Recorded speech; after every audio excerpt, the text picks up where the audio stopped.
Good morning, guys. Welcome back to the Friday classes. Woohoo! I'm so happy you guys are tuning in. Thank you for the people that are in here live. It's always so good to hear from you guys and have a quick little, before I hit record, it's usually a little bit like, how's your morning going? How's the day? How's the weather in the United Kingdom right now? We're talking about some of the people that are in here from England, and that is so exciting to me that I get to speak to you guys all over the world, and that you guys are, no matter what time zone you're in, you have this in your calendar to tune in. So thank you for that, and thanks for watching the recording if you are.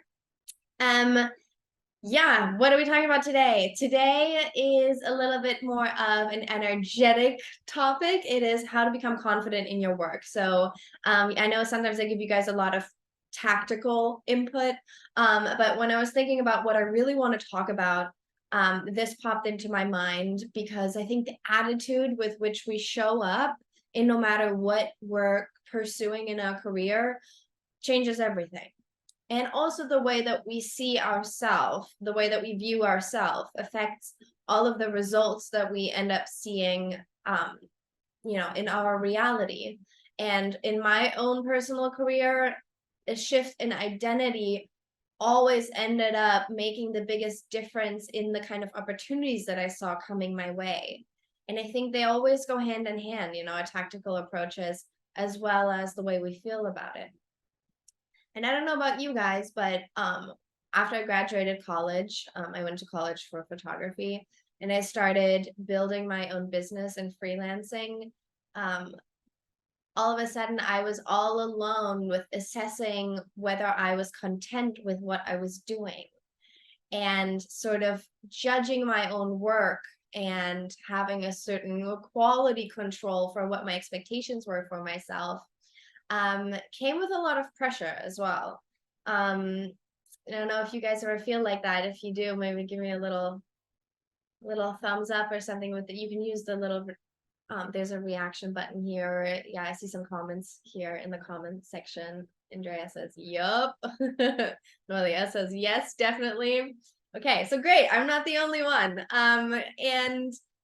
There was a couple of factors that really contributed to me having a stage in my career, or it comes and goes in waves, right? That really made me question myself, that made me feel maybe not as confident in the quality of my work, that made me maybe not show up as powerfully towards clients I was trying to attract. And I want to talk about the two main things that were that for me, because I'm pretty certain that you guys are going to agree with me here too, and let me know if you do. But the first thing was comparison. Big one. Comparison all the time, especially on Instagram. I would follow all of these photographers to see a comment. Yes. I would follow so many artists on Instagram that were, way ahead of me in their career, if you are drawing comparison. And they've been in the industry for much longer. They had years, tens of years of experience on me. And I was following them because I was a fan of their work and I was almost idolizing them. But at the same time, I was also following them because I almost felt like I should be inspired by them. I should be looking at their stuff constantly, because if I'm not, up to date of like, what are the big names out there doing, what are they producing, what is trendy right now in photography, what is the development, how do I stay relevant with my work? So I need to be looking at other people's stuff in order to somehow keep up with the crowd. I see a comment here. Noelia says, are you reading my mind? And Maria says 100%. Okay, great. I mean, not great, but yeah, so that comparison. And then at the same time, a little bit down that road, I recognized that, like, oh no, I need to shift my mindset. I need to be able to be happy for these people, because otherwise I will never be able to be like them. So I had this kind of like fake positivity about it, where I was following them being like, okay, now I'm going to train myself to be happy for this person's success. And internally, no shift, just sort of like superficially being like, this is great. you guys are killing it, and then internally I have so much self-doubt in my own work, stuff like that. So that is one thing. And the turnaround here was that for a while I stopped looking at it, and I still now am very, very purposeful about what I consume. And I know it's so hard because especially on social media, um, I feel like I need and want to be on social media for my career, and a lot of the career opportunities that I have had have also come through my following on social media. But having to be on there for my work also exposed me to so much that I wasn't signing up to.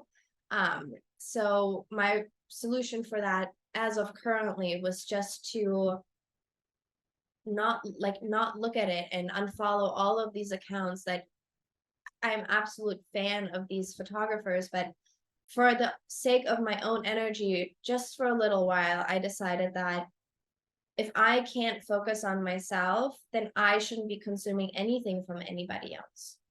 And I remember a time when probably when I was still a child, where creation and being creative was always an inside out process from my inside world into the real world, right? It was never tainted or affected by any outside influences. And ultimately, that is always a place I'm trying to bring myself back to, because I know that ultimately the only thing that matters is how I feel about my creative process and my intuition about it. And if I am consuming so much from the outside that I can't hear my own intuition anymore, then that's the real problem, right? So the second thing that was something that was dampening my confidence in my own work significantly was hyperfixating on flaws or perfectionism. And I don't know if any of you guys in here live are also perfectionists. That was so tough for me because especially when you do your own, I see a comment here, yeah, 1,000%, 100%, yes, absolutely, right? We are the people that spend the most time with our work, especially if we are doing our own retouching. So, we're there during the planning of it, we're there during the creation of it, and then we sit with it again and again and again. And then even once it's done, the journey of putting it out there and sending it to people has only just begun. So we spend weeks sometimes with certain types of work versus our audience probably looking at it for what, 5 seconds, 10 seconds. And I always forgot about that. And I would become so hyper fixated on flaws that I was literally not seeing the grand picture once. Like for weeks, I could look at stuff and be like, why can't I figure out this coloring or this little detail? Or if only I could go back and do it again. I know all of these things I would do differently. Well, guess what? I only know the things that I would do differently and improve upon because I made those mistakes and because I had to do it in the first place. Had I not taken that picture exactly the way that I did, I wouldn't now know how to do it better, right? So the only way that I improve the quality of my work is through the action of doing it. Years and years and years of pressing that button on the camera. And every time, if you were to give me the opportunity to go back and do the whole thing over again, there would have been things that I would do differently. And this is still the case to this day with every single job. So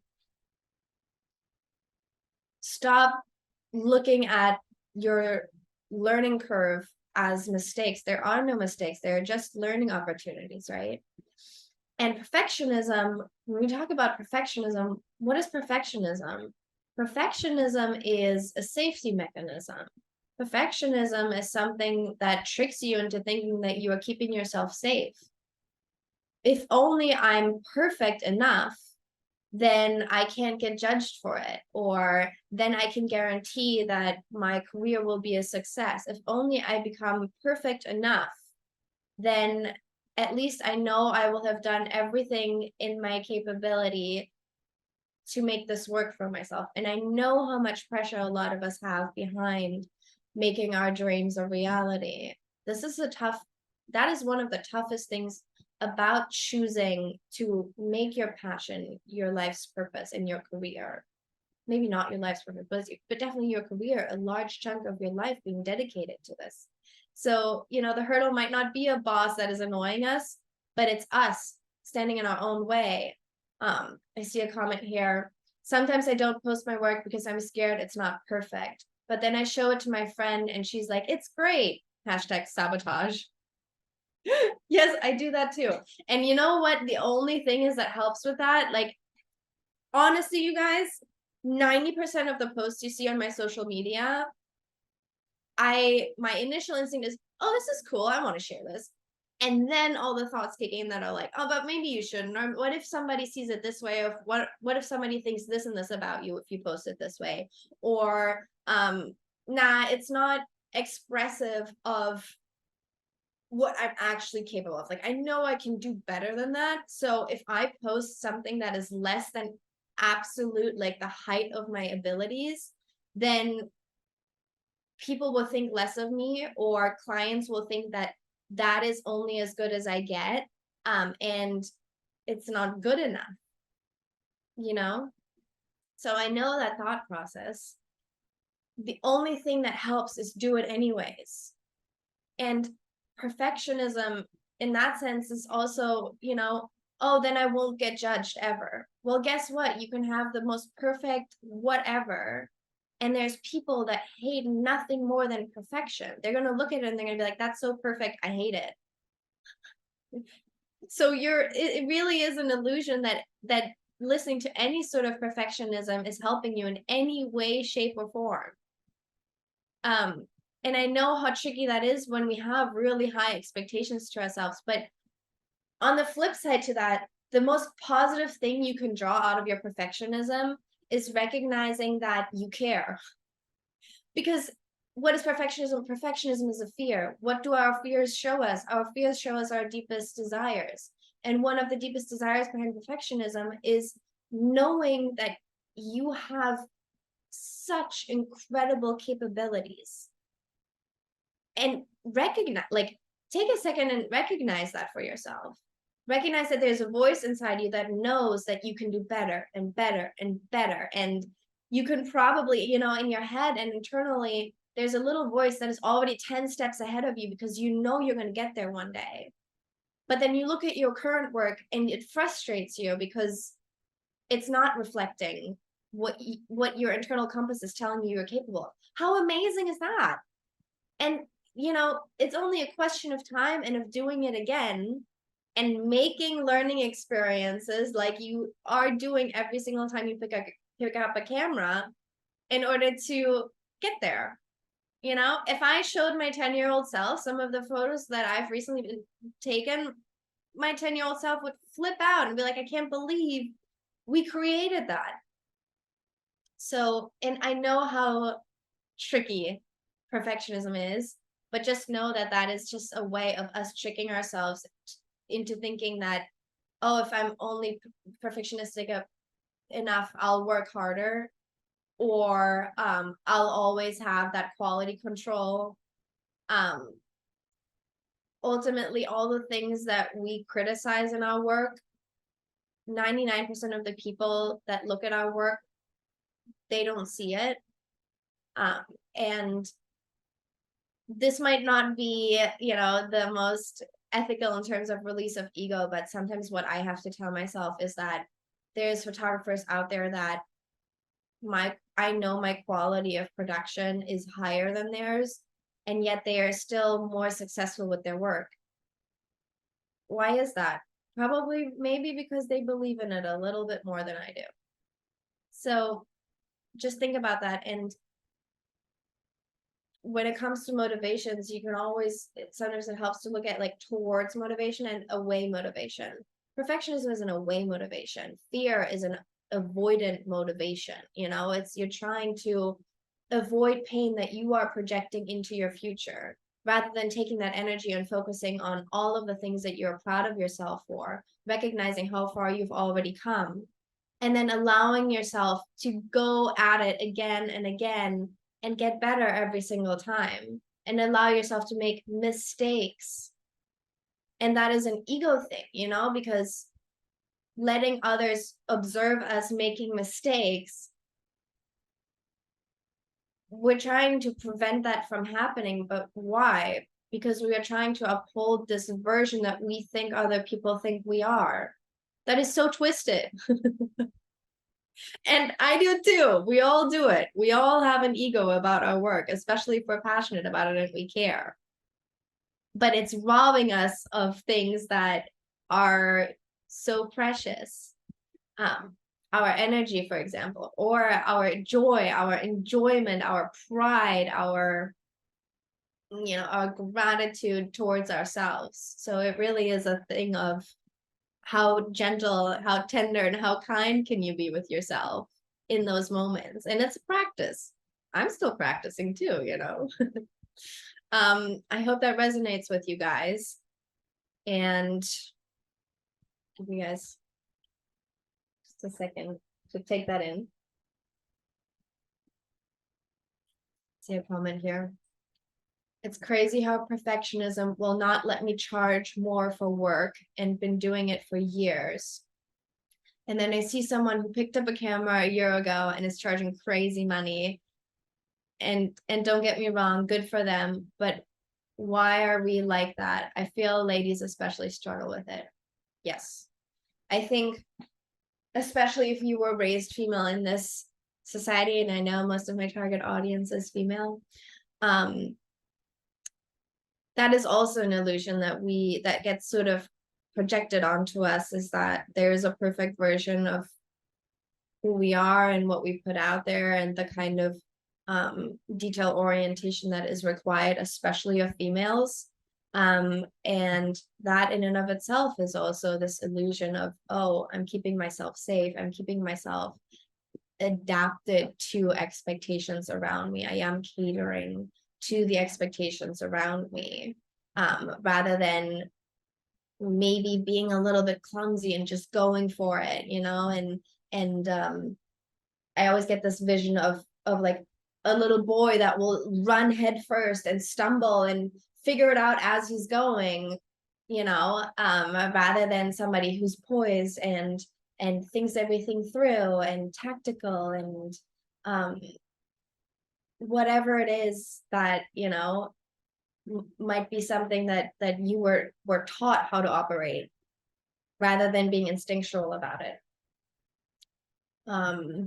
So I feel you with that. And with the charge more for work, that is so interesting, because when it comes to how much we get paid, it is exactly equivalent to how we view our own worth. And if you get hung up on the things that you're constantly focusing on, the things that aren't good enough yet, that still need improvement, then that is the energy from which you're operating, right? Like, you're, even if you are forcing yourself to put it out there, but if you can't stand there and be proud of what you've already accomplished, and you can't support anything you put out there with that same energy as the person that, as the creator of it, it'll never be perceived in the same way. Maybe you've noticed that before with those people that you're talking about, where, you know, you look at them and you're like, wow, they're so successful, and yet, you know, there's so much that they haven't learned yet, and yet they're going for it. And trust me, for a long time I didn't even want to look at those types of people, because it's triggering to me, because they were living something out that I knew I was capable of, but that I was actively stopping myself from doing. It's not that, oh my God, it's so unfair that that person has it. Like you said, good for them.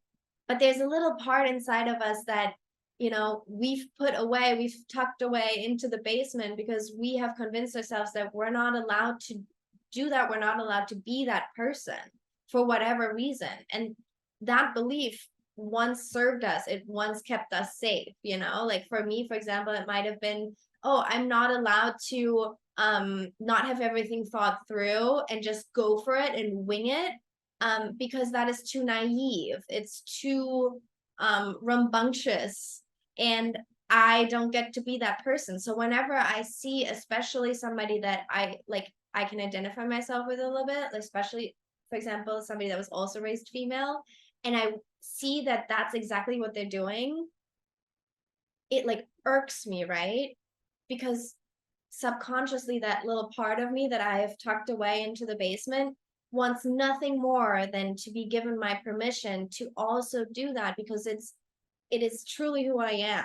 And I don't know if if you have like a shadow work practice or something, but that's called shadows, the aspects of our identity that make us a whole person, but that we have decided are not worthy. So we cut ourselves off from them. So I don't know if you've ever noticed this, but sometimes if you look at certain artists, and this will be very specific to you, I'm sure there's certain types of artists where you're like, I know I should be happy for this person, but I just can't, like, I can't find it within myself. That is a good indicator that, there might be a part of you there that you are not allowing yourself, but it's also a good indicator of probably a deep desire that you haven't fulfilled in a long time. So, you know, I guess I titled this How to Become Confident in Your Work, but maybe I should have titled this, two of the main blockages to being confident. Because what does that look like if you really are confident in your work? I think that's a good question to ask yourself. Who are the kind of people you'd be reaching out to if you knew failure wasn't even on the table, if success was a guarantee, and that is all up to you, that is all up to what you truly believe yourself to be worthy of. Who would you go talk to?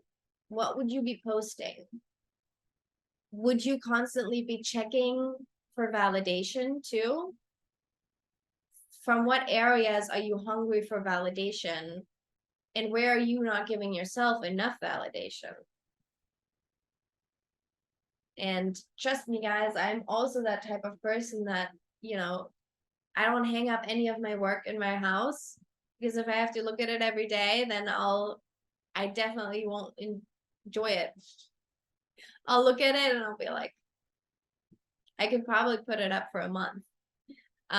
Although I'm getting better at that. I recently shot a campaign that I even had as a phone background, you guys. I've never in my entire life had my own work as a phone background. But it was up there for like 2 weeks. So baby steps, right? So I hope this gave you a little bit food for thought. Thank you for chiming in, you guys. I hope, be gentle with yourself. If some of these things have just come up for you, trust me, we all do it.